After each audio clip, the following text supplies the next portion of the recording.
আসসালামু আলাইকুম। সপ্তম শ্রেণীর গণিতের আরও একটি নতুন ক্লাসে তোমাদের স্বাগতম। দ্বিতীয় অধ্যায়ে এটি গতি বিষয়ক সমস্যার প্রথম টিউটোরিয়াল, দ্বিতীয় অধ্যায়ের ষষ্ঠ পার্ট, যেখানে থাকছে 36 পৃষ্ঠার অনুশীলনীর 10 থেকে 17 নং প্রশ্নের সমাধান। আমরা প্রথম প্রশ্নটি দেখে নেই। এটি 10 নং প্রশ্ন। এর আগে যে প্রশ্নগুলো রয়েছে সেগুলো এমসিকিউ অর্থাৎ নৈর্ব্যক্তিক, যেগুলো তোমরা অনায়াসেই করতে পারবে যদি মূল অঙ্কগুলো আয়ত্তে আসে। নিচের রাশিগুলো দাগ টেনে মিল করো। অর্থাৎ আমরা দুই পাশে দুই ধরনের মান দেখতে পাচ্ছি, কোনটার সাথে কোনটি মিলে যাবে দাগ টেনে মিল করতে হবে। আমরা প্রশ্নটি একটু পড়ে নেই। ক্রয় মূল্য বিক্রয় মূল্যের চেয়ে বেশি হলে, তার মানে ক্রয় মূল্য বেশি বিক্রয় মূল্য কম, তখন কি হয়? আমরা একটা পণ্য যে দামে ক্রয় করেছি তার চেয়ে যদি বিক্রয় মূল্যটা কম থাকে তখন আমাদের সেই পণ্যে ক্ষতি হয়। আমরা এটার থেকে ক থেকে এই ঘর দিকে দাগ টানতে পারি। তারপরে খ নাম্বার, ক্রয় মূল্য বিক্রয় মূল্যের চেয়ে কম হলে, ক্রয় মূল্য কম বিক্রয় মূল্য বেশি, এর পরিস্থিতিতে আমাদের কি হয়? লাভ হয়। স্রোতের অনুকূলে সময়, স্রোত যেদিকে সেই দিকেই যদি আমরা কোনো কিছু নিয়ে যাই, সাঁতার কেটে যাই অথবা নৌকা নিয়ে যাই, সেক্ষেত্রে সময় আমাদের কম লাগবে, কারণ স্রোতের একটা গতি আছে। আর আমরা যে নৌকা বা সাঁতার কাটতেছি আমাদেরও একটা গতি আছে। স্রোত আমাদেরকে ভাসিয়ে একটু দ্রুতই নিয়ে যাবে, এজন্য এখানে সময় কম লাগে। স্রোতের প্রতিকূলে, মানে যেদিকে স্রোত তার বিপরীত দিকে যদি আমরা যাই, স্রোত আমাদের খানিকটা পিছিয়ে দেবে, এজন্য আমাদের সময় বেশি লাগবে। এটি 10 নং প্রশ্নের সমাধান। অনেক দিন পর আমরা এরকম দাগ টানানোর মতো কোনো প্রশ্ন পাইলাম। এটার সমাধান কিন্তু শেষ। এখন আমরা খ নং 10-এর পরে 11 নং প্রশ্নের সমাধানে চলে যাচ্ছি। আমি আগেই বলে রাখি, অনুশীলনী 2.3-এর অঙ্কগুলো অপেক্ষাকৃত অনেক বড় বড়। মাঝে মধ্যে তোমাদের বিরক্তি লাগতে পারে যে একই কথা বা একই ধরনের লাইন আমাদের বারবার কেন লিখতে হচ্ছে। বইতে প্রশ্ন আছে, আমাদের এই সমস্যাগুলোর সমাধান তাই করতে হবে। গতি বিষয়ক সমস্যায়, গতি বিভিন্ন কাজের যে গতিগুলো আছে সেই গতি বিষয়ক সমস্যায় এখানে দেওয়া আছে, যেগুলোর আমরা সমাধান করব। 11 নং প্রশ্নটি পড়ে নেই। 5 জন শ্রমিক 6 দিনে 18 বিঘা জমির ফসল উঠাতে পারে। দেখো, 3টি তথ্য। শ্রমিক সংখ্যা 5 জন, কাজ করে 6 দিন, 6 দিন কাজ করে 8 বিঘা জমির ফসল উঠাতে পারে। 18 না, 8 বিঘা। 5 জন শ্রমিক 6 দিনে কাজ করে 8 বিঘা জমির ফসল উঠাতে পারে। 20 বিঘা জমির ফসল উঠাতে 25 জন শ্রমিকের কত দিন সময় লাগবে? আচ্ছা দেখো, এখানে ফসল হয়ে গেছে 20 বিঘা, আগে ছিল 8 বিঘা জমির ফসল, এখন 20 বিঘা, আর শ্রমিক দিয়ে দিছে 25 জন, তাহলে বাদ আছে কি? দিন। কয় দিন লাগবে 25 জন শ্রমিকের? এটা আমাদের বের করতে হবে। তো আমরা সমাধান শুরু করি। প্রথমে এই যে এই অংশটা লিখে নিচ্ছি, প্রথম অংশটুকু। 5 জন শ্রমিকের 8 বিঘা জমির ফসল উঠাতে লাগে হচ্ছে 6 দিন। 5 জন শ্রমিকের 8 বিঘা জমির ফসল উঠাতে লাগে হচ্ছে 6 দিন। এখন আমরা একজন শ্রমিকের 8 বিঘাতে কত দিন সময় লাগে সেটা বের করি। 5 জন শ্রমিক 8 বিঘাতে যদি 6 দিন লাগায়, একজন শ্রমিকের এক্ষেত্রে কম লাগবে সময় না বেশি লাগবে? অবশ্যই বেশি লাগবে। আগে যেখানে 5 জন কাজ করছে এখন সেখানে একজন করতেছে, তাহলে দিনের সংখ্যা বেশি লাগবে, কারণ এখানে আবার ওই যে জমি ওই 8ই আছে। তো এই জন্য আমরা এই পাশের যে মান 6-এর সাথে এই 5 গুণন দিয়ে দিলাম, তাহলে 5 6 30 গুণন আমরা করছি না। এখন আমাদের 1 বিঘা জমিতে কয়জন শ্রমিক লাগে সেটা বের করতে হবে। অতএব একজন শ্রমিকের 1 বিঘা জমির ফসল উঠাতে লাগে, আগে ছিল হচ্ছে 8 বিঘা জমির ফসল একজন শ্রমিক উঠাইতো, এখন এসে আবার কয় বিঘা? 1 বিঘা। তো সেক্ষেত্রে আগে যে এতদিন লাগছিল এখন একটু সময় কম লাগবে। আগে ছিল হচ্ছে 8 বিঘা জমির ফসল, এখন হচ্ছে 1 বিঘা চলে আসছে। তো তাহলে ভাগ হবে, যখন কোনো মান কমে যাবে তখন ভাগ, আর যখন বেড়ে যাবে তখন হচ্ছে গুণন। 6 গুণন 5 ভাগ হচ্ছে 8। কিন্তু আমাদের জমি তো 1 বিঘা না, আমাদের হচ্ছে 20 বিঘা জমি, আর শ্রমিক আছে হচ্ছে 25 জন। তাহলে আগে আমরা 25 জন শ্রমিকের 1 বিঘাতে কত দিন লাগে সেটা বের করি। 25 জন শ্রমিকের 1 বিঘা জমির ফসল উঠাতে লাগে, আগে ছিল হচ্ছে একজন শ্রমিক, এখন 25 জন, 25 জনের কি লাগবে, সময় কম লাগবে, কম লাগার কারণে ভাগ হয়েছে। আর ভাগ মানে যেখানে নিচে যে 8 ছিল, এই 8-এর সাথে 25 এসে গুণন হলো, 8-এর সাথে গুণন হওয়া মানেই উপরের মানের সাথে ভাগ হওয়া। এখন আমাদের জমি হচ্ছে মোট 20 বিঘা। এখন 25 জন শ্রমিকের 20 বিঘা জমির ফসল উঠাতে সময় লাগে। এখন আবার দিন বাড়বে, বাড়ার জন্য গুণন হবে, আর গুণন হলে উপরে হয়। এখন এখানে আমরা কাটাকাটি করব, মানে ভাগ করব। কত দিয়ে কত কাটতে পারি? 5 দিয়ে 25কে কাটতে পারি, যাই হচ্ছে 5 বার। এই 5 দিয়ে প্রথমে 25কে কাটলাম, 5 বার গেল। এখন এই 5 দিয়ে 20কে কাটতে পারি, যাই হচ্ছে 4 বার। 4 দিয়ে আবার 8কে কাটতে পারি, যাই হচ্ছে 2 বার। এই 2 দিয়ে আবার 6কে কাটতে পারি, যাই হচ্ছে 3 বার। আর কোনো কিছু অবশিষ্ট রইল না, তাহলে 3 দিন। এটাই উত্তর। 20 বিঘা জমির ফসল উঠাতে 25 জন শ্রমিকের লাগে 3 দিন সময় লাগবে। এটি উত্তর। সুপ্রিয় শিক্ষার্থীবৃন্দু, 11 নং প্রশ্নের সমাধানও শেষ। এখন 12 নং প্রশ্নের সমাধানে চলে যাচ্ছে। তোমরা যদি কাটাকাটিটা বুঝতে না পারো, সেক্ষেত্রে একটা প্রক্রিয়া আছে, তোমরা উপরের মানগুলো গুণন দিবা আর নিচের মানগুলো গুণন দিয়ে পরে ভাগ করবা, কিন্তু এতে তোমাদের মার্ক কিন্তু কমে যাবে। অবশ্যই এই কাটাকাটিগুলো দেখানোর চেষ্টা করবা। পরের প্রশ্ন 12। আমরা প্রশ্নটি পড়ে নিই। স্বপন একটি কাজ 24 দিনে করতে পারে। একটা কাজ স্বপন একা যদি করে তাহলে তার 24 দিন লাগে। রতন সেই কাজটি করতে পারে হচ্ছে 16 দিনে। এখন 2 জন যদি একত্রে কাজ করে তাহলে কত দিনে কাজটি শেষ করতে পারবে? এখানেও দিন বের করতে বলছে। স্বপন একটা কাজ করে 24 দিনে, রতন করে হচ্ছে 16 দিনে। এখন 2 জন মিলে করবে। এক্ষেত্রে আমাদের প্রথমে যেটা বের করতে হবে সেটা হচ্ছে একদিনে তারা কতটুকু করে কাজ করতে পারে। তা আমরা সেটাই বের করি। মনে করি সম্পূর্ণ কাজ 1 অংশ, মানে যেই কাজটাই করতে দেওয়া হচ্ছে সেটাকে 1 অংশ ধরে নেওয়া হলো। স্বপন 24 দিনে করতে পারে 1 অংশ কাজ। এই যে উপরে বলা আছে একটি কাজ করে 24 দিনে, তাহলে 24 দিনে করতে পারে 1 অংশ কাজ। 1 অংশ কাজ মানেই সম্পূর্ণ কাজ। অতএব একদিনে কতটুকু করতে পারে? 24 দিনে করে পুরা কাজ, তাহলে একদিনে করতে পারবে হচ্ছে 24-এর 1 অংশ কাজ, মানে 1/24 অংশ কাজ।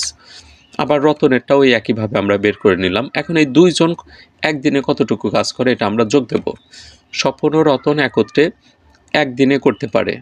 স্বপন ও রতন, দুটি নাম দেওয়া আছে। তোমাদের মাঝে বা পরিচিত কারো নাম এই স্বপন এবং রতন আছে কিনা চাইলে কমেন্টে জানাতে পারো। এখন আমরা এই 2 জনের একদিনের কাজ যোগ করি। স্বপনের হচ্ছে 24-এর 1 অংশ আর রতনের হচ্ছে 16-র 1 অংশ। এই দুটা কাজ যোগ হবে। কেন যোগ হবে? এখন তারা একত্রে কাজ করতেছে। আগে তারা আলাদা আলাদা কাজ করতেছিল, এখন একত্রের জন্য যোগ হচ্ছে। এখন এখানে আমরা ভগ্নাংশের যোগ করব। ভগ্নাংশের যোগের জন্য প্রথমে হরগুলোর লসাগু নিতে হবে। 24 আর 16, এটার লসাগু হচ্ছে 48। এখন লসাগুকে হর দ্বারা ভাগ করো। লসাগু 48 আর এই প্রথম হর হচ্ছে 24। 48কে 24 দ্বারা ভাগ দিলে 2 বার যায়। এই 2 দ্বারা এই লবকে গুণন, মানে ভাগফল দ্বারা লবকে গুণন, 2 1-কে 2। 16 যায় 3 বার, 3 দ্বারা 1-কে গুণন, 3 1-কে 3। 2 আর 3-এর যোগ দিলে আমরা পাই 5। তাহলে 48-এর 5 অংশ 2 জন মিলে একদিনে শেষ করতে পারে। মোট কাজকে 48টা ভাগ করে তার 5 অংশ একদিনে শেষ করে। এখন 1 অংশ কাজ করতে তাদের কয়দিন লাগবে এটা আমাদের বের করতে হবে, যা পরের পৃষ্ঠাতে করে দিচ্ছি। 2 জন একত্রে 48-এর 5 অংশ কাজ করে একদিনে, মানে মোট যে কাজটা সেটাকে 48টা ভাগ করে তার 5 অংশ কাজ করে হচ্ছে একদিনে। 48 ভাগের 5 ভাগ কাজ করে একদিনে। এখন সম্পূর্ণ কাজ 2 জন একত্রে 1 অংশ কাজ, 1 অংশ মানেই হচ্ছে সম্পূর্ণ কাজ। আর যখন এই 1 অংশের মান বের করা হবে তখন এই যে একদিন আছে, এই একদিনকে কাজের অংশ দ্বারা ভাগ দিতে হবে। তাহলে 1/48-এর 5। তো ভগ্নাংশে ভাগ করা যায় না, আমরা এই ভাগের পরিবর্তে গুণন নিয়ে আসব। গুণন দিলে এই পাশের রাশিটা উল্টে যাবে, হরের জায়গায় লব, লবের জায়গায় হর। 1 দ্বারা 48কে গুণন দিলে 48 1 48 হয়, তা আমরা এখানে পাচ্ছি 5-এর 48। এটা হচ্ছে দিন। এখন উপরে বড় মান নিচে ছোট, এটা অপ্রকৃত ভগ্নাংশ। আমরা যদি এটাকে মিশ্র করি তাহলে 48কে 5 দ্বারা ভাগ দেব। 48কে 5 দ্বারা ভাগ দিলে যায় হচ্ছে পরিপূর্ণভাবে 9 বার।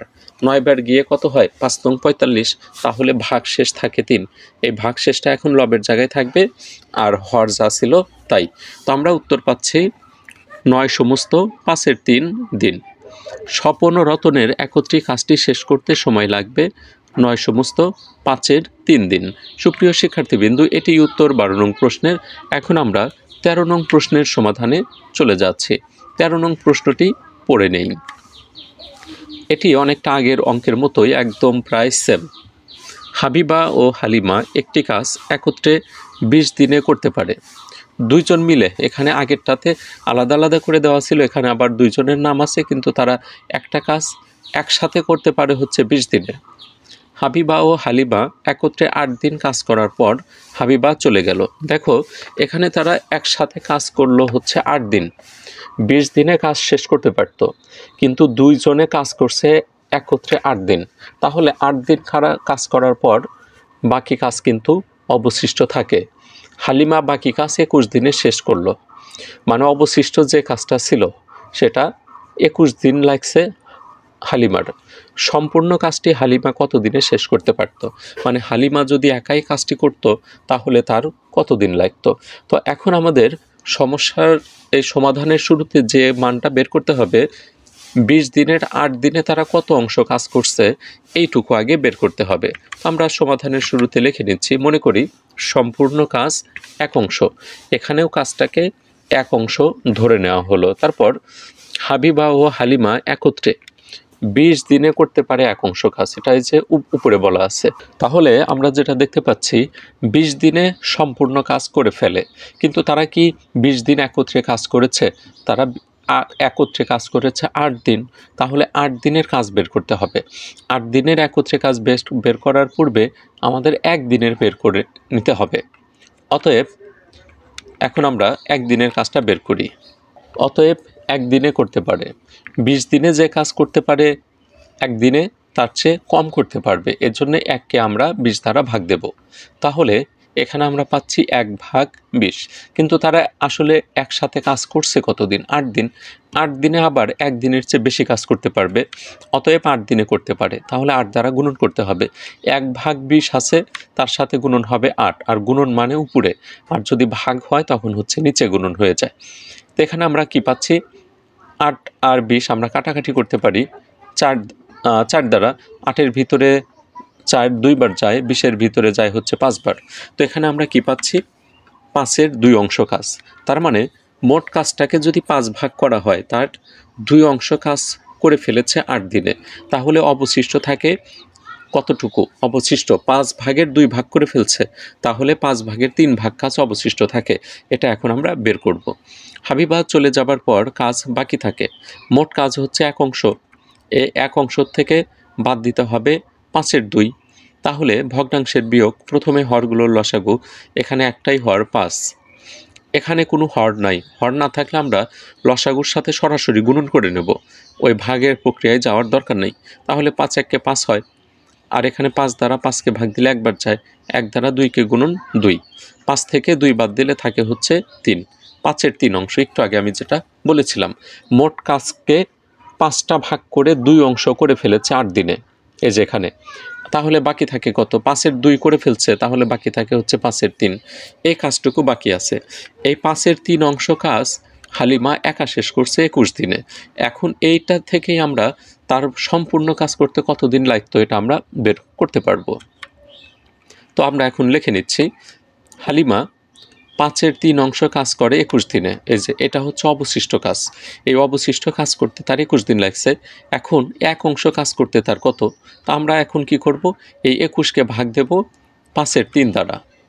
তো এখানে ভগ্নাংশের ভাগ করা যায় না, ভাগের পরিবর্তে গুণন দিলাম। গুণন দিলে 5 উপরে গেল, 3 নিচে আসলো। এখন 3 দ্বারা 21কে কাটো। 3 দ্বারা 21কে কাটলে যায় হচ্ছে 7 বার, আর 7-এর সাথে 5 গুণন দিলে 35 দিনে। তার মানে হালিমা যদি কাজটি একা করতে চায় তাহলে তার 35 দিন সময় লাগবে। সম্পূর্ণ কাজটি হালিমা 35 দিনে করতে পারত। তো এটাই উত্তর। সুপ্রিয় শিক্ষার্থীবৃন্দ, 13 নং প্রশ্নেরও সমাধান শেষ করে দিলাম। এখন 14 নং প্রশ্নের সমাধানে চলে যাচ্ছি। প্রশ্নটি পড়ে নেই। 30 জন শ্রমিক 20 দিনে একটি বাড়ি তৈরি করতে পারে। আগেরটাতে দেখো দুইটা নাম ছিল, হালিমা এবং হাবিবা। দুইজন সেখানে একটা কাজ শেষ করেছিল 21 দিনে। এখন এখানে বলছে 30 জন শ্রমিক, মানে শ্রমিকের সংখ্যা বেড়ে গেছে, আর তারা কাজটি শেষ করতে পারে 20 দিনে। কাজ শুরুর 10 দিন পরে খারাপ আবহাওয়ার জন্য 6 দিন কাজ বন্ধ রাখতে হয়েছে। দেখো আগেরটাতে আমরা পাইছিলাম হচ্ছে দুইজনে একত্রে 8 দিন কাজ করেছিল, আর এখানে কাজ করছে 10 দিন। 10 দিন কাজ করার পর 6 দিন খারাপ আবহাওয়া ছিল, মনে করো ঝড় বৃষ্টি ছিল। তো এই খারাপ আবহাওয়ার কারণে তারা কিন্তু কাজ করতে পারে নাই। তাহলে 20 দিনের 10 আর 6 16 দিন চলে গেল, বাকি থাকে কয় দিন? 4 দিন। নির্ধারিত সময়ে কাজটি শেষ করতে অতিরিক্ত কতজন শ্রমিক লাগবে? 30 জন শ্রমিক সম্পূর্ণ কাজ করতে পারত 20 দিনে। 10 দিন কাজ করছে, 6 দিন বন্ধ থাকছে, তাহলে 16 দিন শেষ। 16 দিন শেষে এখন সময় থাকে হচ্ছে 4 দিন। এই 4 দিনে যদি সম্পূর্ণ, মানে 4 দিনে কাজ করতে হবে 10 দিনের কাজ, তাহলে তো এই 30 জন শ্রমিক পারবে না। এক্ষেত্রে শ্রমিক বাড়াতে হবে। এখন কতজন শ্রমিক বাড়াতে হবে সেটাই আমাদের নির্ণয় করতে হবে। তো আমরা সমাধানের শুরুতে দেখে নেই তারা 10 দিনে কতটুকু কাজ করে ফেলছে। যেহেতু 20 দিনে কাজ শেষ হয়ে যায়, 10 দিনে তো অর্ধেক কাজ করে ফেলছে, এটাই তো এই অনুযায়ী হওয়ার কথা। তো আমরা এটা মুখে বললে হবে না, ক্যালকুলেশন করে দেখিয়ে দিতে হবে। তো সমাধানের শুরুতে লিখে নিচ্ছি, মনে করি সম্পূর্ণ কাজ এক অংশ, মানে এই পুরা একটা যে বাড়ি তৈরি করা হবে সেই কাজটাকে আমরা একটা অংশ ধরে নিলাম। 30 জন শ্রমিক 20 দিনে করতে পারে এক অংশ কাজ। এই যে উপরে বলা আছে 30 জন শ্রমিক 20 দিনে একটি বাড়ি তৈরি করতে পারে, বাড়ির কাজটাকে এক অংশ ধরা হয়েছে। তাহলে 30 জন শ্রমিক একদিনে কতটুকু কাজ করবে? একদিনে কি করবে? 20 দিনে যা করছে একদিনে তার চেয়ে কম করবে। এজন্য আমরা 1কে ভাগ দেব 20 দ্বারা, কারণ শ্রমিক 30 আছে, এখানে কোনো পরিবর্তন হয় নাই, শুধুমাত্র দিন কমে গেছে। দিন কমার কারণে এখানে কাজকে আমরা দিন দ্বারা ভাগ দেব। তারপর এই 30 জন শ্রমিক একত্রে কয় দিন কাজ করছে? 10 দিন। তাহলে আমরা 10 দিনের কাজ বের করি। একদিনের চেয়ে 10 দিনের কাজ বেড়ে যাবে, এজন্যে 1-এর সাথে গুণন হবে 10, ভাগ হচ্ছে 20। 10 দ্বারা আমরা 20কে ভাগ দিতে পারি, 10 20-এর ভিতরে যায় 2 বার। তাহলে এখানে আমরা কি পাচ্ছি? 2-এর 1 অংশ। 2-এর 1 অংশ মানেই হচ্ছে অর্ধেক। অর্ধেক কাজ শেষ, তাহলে কাজ বাকি থাকে অর্ধেক। এই বাকি যে অর্ধেক থাকে এটা আমাদের আবার বিয়োগ করে দেখাতে হবে। কাজ বাকি থাকে, সম্পূর্ণ কাজ 1 অংশ। এখান থেকে এই যে 2-এর 1 বাদ দেই, ভগ্নাংশের বিয়োগে হরগুলোর লসাগু প্রথমে 2, এটা নিচে কিছু নাই, তাহলে 2 1-কে 2, আর একদিকে 2 2 ভাগ হয়, ভাগফল দ্বারা লবকে গুণন, 1কে গুণন দিলেই 2 1 হয়, 2 থেকে 1 বাদ দিলেই 1, অর্থাৎ 2-এর 1 অংশ। দেখো আমি যেটা প্রথমেই বলছিলাম যে 20 দিনে একটা কাজ শেষ হয়, তাহলে 10 দিনে অর্ধেক কাজ করে ফেলছে, তাহলে বাকি থাকে অর্ধেকে। যে দেখো এখান থেকে এই যে 4টা লাইনে আমরা অর্ধেক কাজ করছে সেটা দেখাইছি, আর এইটুকাতে 2টি লাইন দ্বারা আমরা দেখালাম যে কাজ এখনও বাকি আছে অর্ধেক। এখন এই অর্ধেক কাজ করতে হবে 4 দিনে। তো সময় কতটুকু আছে অবশিষ্ট সেটা আমরা দেখিয়ে দিই। সময় বাকি থাকে, মোট সময় হচ্ছে 20 দিন, তার ভিতরে 10 দিন কাজ করে ফেলছে, তাহলে 10 দিন শেষ, এর জন্য বিয়োগ হলো। আবার আবহাওয়া খারাপ ছিল 6 দিন, এই 6 দিনও চলে গেছে, তাহলে বাকি থাকে হচ্ছে 4 দিন। 20 থেকে 10 এবং 6 বাদ দিলে থাকে হচ্ছে 4 দিন। এই 4 দিনে কাজ করতে হবে বাকিটুকু।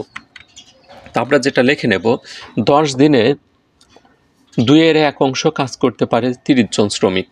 এই যেটা আমরা কিন্তু প্রথম দিকেই বের করে নিয়েছি যে 10 দিন সময়ে তারা কাজ করছে অর্ধেক, 30 জন শ্রমিক মিলে। এখন একদিনে কতটুকু করতে পারবে? একদিনে 2-এর 1 অংশ কাজ করতে পারে। 10 দিনে যেখানে শ্রমিক লাগছে 30 জন, একদিনে সেই কাজ করতে সময় লাগবে 30 গুণন 10 জন শ্রমিক, মানে একদিনে 30 জন, তাহলে 10 দিনে কতজন লাগবে? দুঃখিত, 10 দিনে লাগছে হচ্ছে 30 দিন, আর সেই কাজটা যদি একদিনে করতে চাই তাহলে আমাদের শ্রমিকের সংখ্যা বাড়াতে হবে। 10 দিনের প্রতিদিন 30 জন শ্রমিক লাগছে, তাহলে একদিনে ওই 30 জন একসাথে 10-এর সাথে গুণন হয়ে মোট 300 হবে, এই 300 জন শ্রমিক লাগবে। এখন আমাদের দরকার হচ্ছে 4 দিনে কাজ করতে, তাহলে 4 দিনে আবার শ্রমিক একদিনের চেয়ে কম লাগবে, অতএব 4 দিনে 2-এর 1 অংশ কাজ করতে পারে।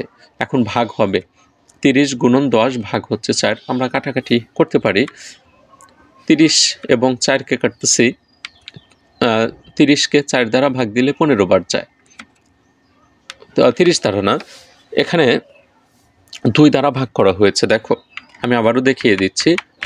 2 দ্বারা 4কে ভাগ এবং 30কে ভাগ।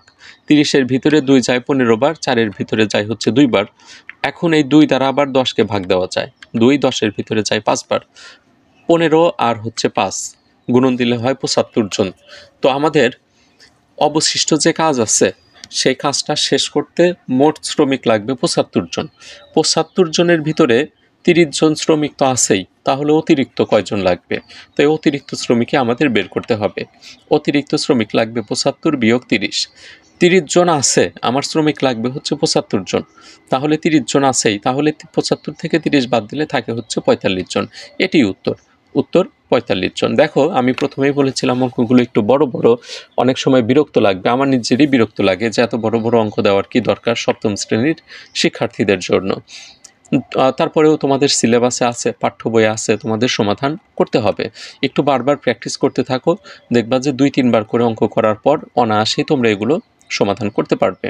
15 নং প্রশ্নের সমাধানে চলে যাচ্ছি। এটি আরও সবচেয়ে বিরক্তিকর একটি অঙ্ক।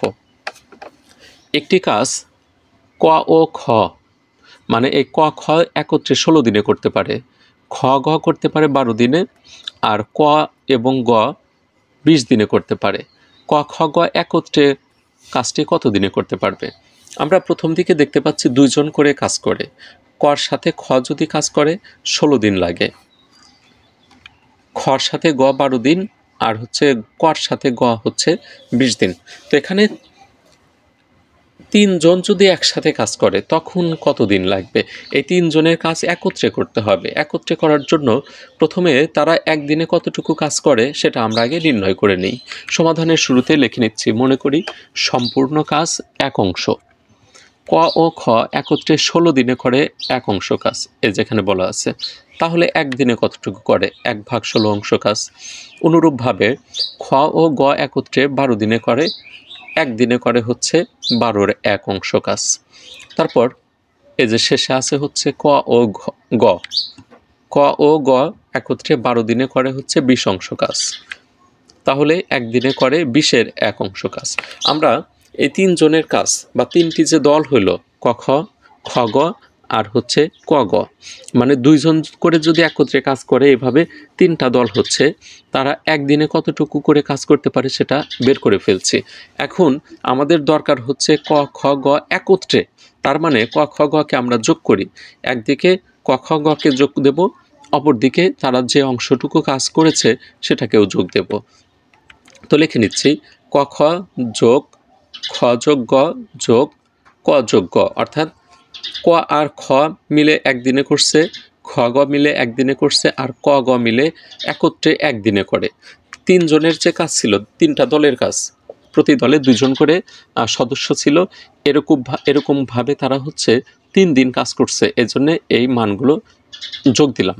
যোগ দিয়ে তাদের এদিকে কাজগুলো যোগ হবে, অর্থাৎ তারা যে একদিন করে কাজ করছে, একদিন করে মানে হচ্ছে 3 দিন হয়ে যায়। তাহলে একদিনে কাজ করছে 2 জন করে শ্রমিক, এইভাবে এখানে 2 জন, এখানে 2 জন, এখানে 2 জন যোগ করতেছি। যোগ করে তাদের এই দিকে কাজগুলো যোগ দিচ্ছি আলাদা করে। 16-র 1, 12-র 1 আর হচ্ছে 20-এর 1। এখন আমরা যদি এই পাশে যোগ দেই, দেখো কি পাই? এদিকে একটা ক, এদিকে একটা ক, তাহলে 2 ক, 2টা খ হয়, 2টা গ হয়, যোগ দিলে আমরা এটা পাই 2 ক যোগ 2 খ যোগ 2 গ একত্রে একদিনে করে। এই দিকেও আমাদের যোগ করতে হবে।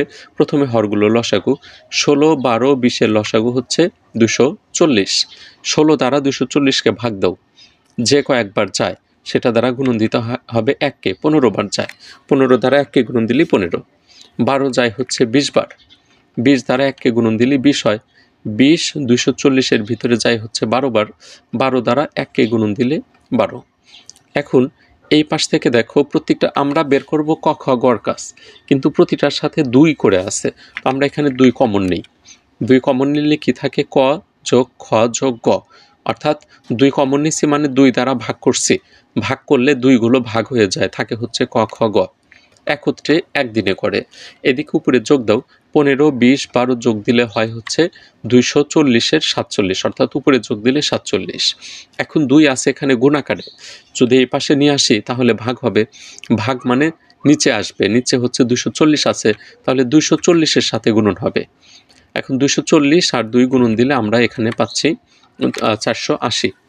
তাহলে ক, খ, গ একত্রে একদিনে করে 480-র 47 অংশ কাজ। এখন তারা সম্পূর্ণ কাজটি কত দিনে শেষ করতে পারবে এটা আমরা এখন বের করে নিচ্ছি। ক যোগ খ যোগ গ একত্রে 480-র 47 অংশ কাজ করে একদিনে। তাহলে এক অংশ কাজ কত দিন লাগবে? এক অংশ কাজের জন্য আমরা 1-কে এই যে এটা দ্বারা ভাগ দিই। ভাগ করা যায় না ভগ্নাংশের, আমরা প্রায় প্রতিটি অঙ্কেই দেখে আসলাম। তো এখানে আমরা ভাগের পরিবর্তে গুণন চিহ্ন বসাবো। গুণন চিহ্ন দিলে কি হয়, উপরের মান নিচে, নিচের মান উপরে, 1 দ্বারা গুণন দিলেই 480 ভাগ 47, এটাকে আমরা মিশ্র করলে পাই 10 সমস্ত 47-এর 10। সম্পূর্ণ কাজটি করতে ক, খ ও গ এর সময় লাগবে হচ্ছে এটাই উত্তর। 15 নং প্রশ্নের সমাধান শেষ। এখন 16 নংয়ে চলে যাচ্ছি। 16 নং প্রশ্নের সমাধান শুরু করার আগে তোমাদেরকে রিকোয়েস্ট করব, তোমরা যারা এই চ্যানেলটিতে নতুন এবং ধারাবাহিকভাবে ভিডিও দেখো কিন্তু এখনও এই চ্যানেলের স্টুডেন্ট হওনি সাবস্ক্রাইবের মাধ্যমে, তাদেরকে রিকোয়েস্ট করছি তোমরা সাবস্ক্রাইব করে রাখো। ভবিষ্যতে অবশ্যই এই চ্যানেলটি দ্বারা উপকৃত হবে ইনশাআল্লাহ। এখন 16 নং প্রশ্নের সমাধান শুরু করব। একটি চৌবাচ্চায় 2টি নল আছে। চৌবাচ্চা মনে করো একটা ট্যাঙ্কি যে আমরা বলি, ট্যাঙ্ক আর কি, মানে যেখানে পানি রাখা যায়, চৌবাচ্চা। এটাতে 2টা নল মানে 2টা পাইপ আছে পানি প্রবেশ করার জন্য। প্রথম ও দ্বিতীয় নল দ্বারা যথাক্রমে 12 ঘন্টা ও 18 ঘন্টায় খালি চৌবাচ্চাটি পূর্ণ হয়। অর্থাৎ 2টা যে পাইপ আছে, তোমাদের বাসার অনেকেরই ট্যাঙ্ক আছে, মনে করো সেই ট্যাঙ্ক, এখানে ট্যাঙ্কের সাথে 2 দিক থেকে পানি প্রবেশ করে। একটা প্রথম নল মানে প্রথম একটা পাইপ আছে, আর একটা দ্বিতীয় পাইপ আছে। প্রথম পাইপ দ্বারা 12 ঘন্টায় পূর্ণ হয়, আর দ্বিতীয় পাইপ যদি থাকে যেটা আছে সেটা দ্বারা হচ্ছে 18 ঘন্টায় পূর্ণ হয়। এখন প্রশ্ন হচ্ছে 2টা নল যদি একসাথে খুলে দেওয়া হয়, মানে 2টা পাইপ দ্বারাই যদি একসাথে পানি প্রবেশ করে, তাহলে চৌবাচ্চাটি কত ঘন্টায় পূর্ণ হবে, এটাই হচ্ছে প্রশ্ন। তো আমরা সমাধানের শুরুতে ওই 1 ঘন্টায় কতটুকু করে পূর্ণ হয় সেটা বের করি, তারপরে 2টা মানকে যোগ করে দেব। এটি সহজ আছে আগের চেয়ে।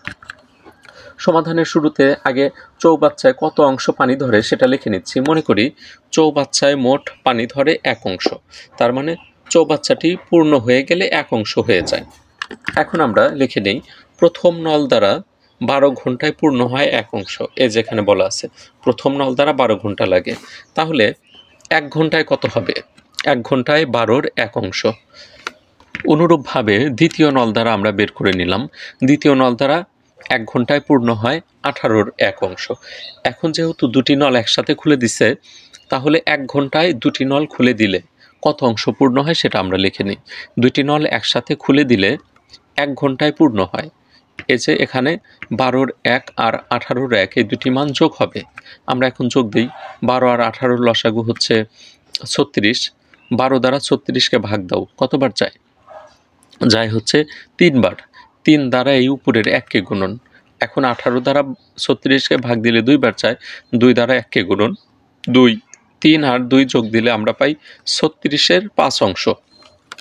মানে 2টি নল যদি একসাথে খুলে দেওয়া হয়, তাহলে মোট যে পানি ধরে সেই চৌবাচ্চাটিতে সেই চৌবাচ্চার পানিকে 36টা ভাগ করে 5 অংশ পূর্ণ হয়েছে 1 ঘন্টায়।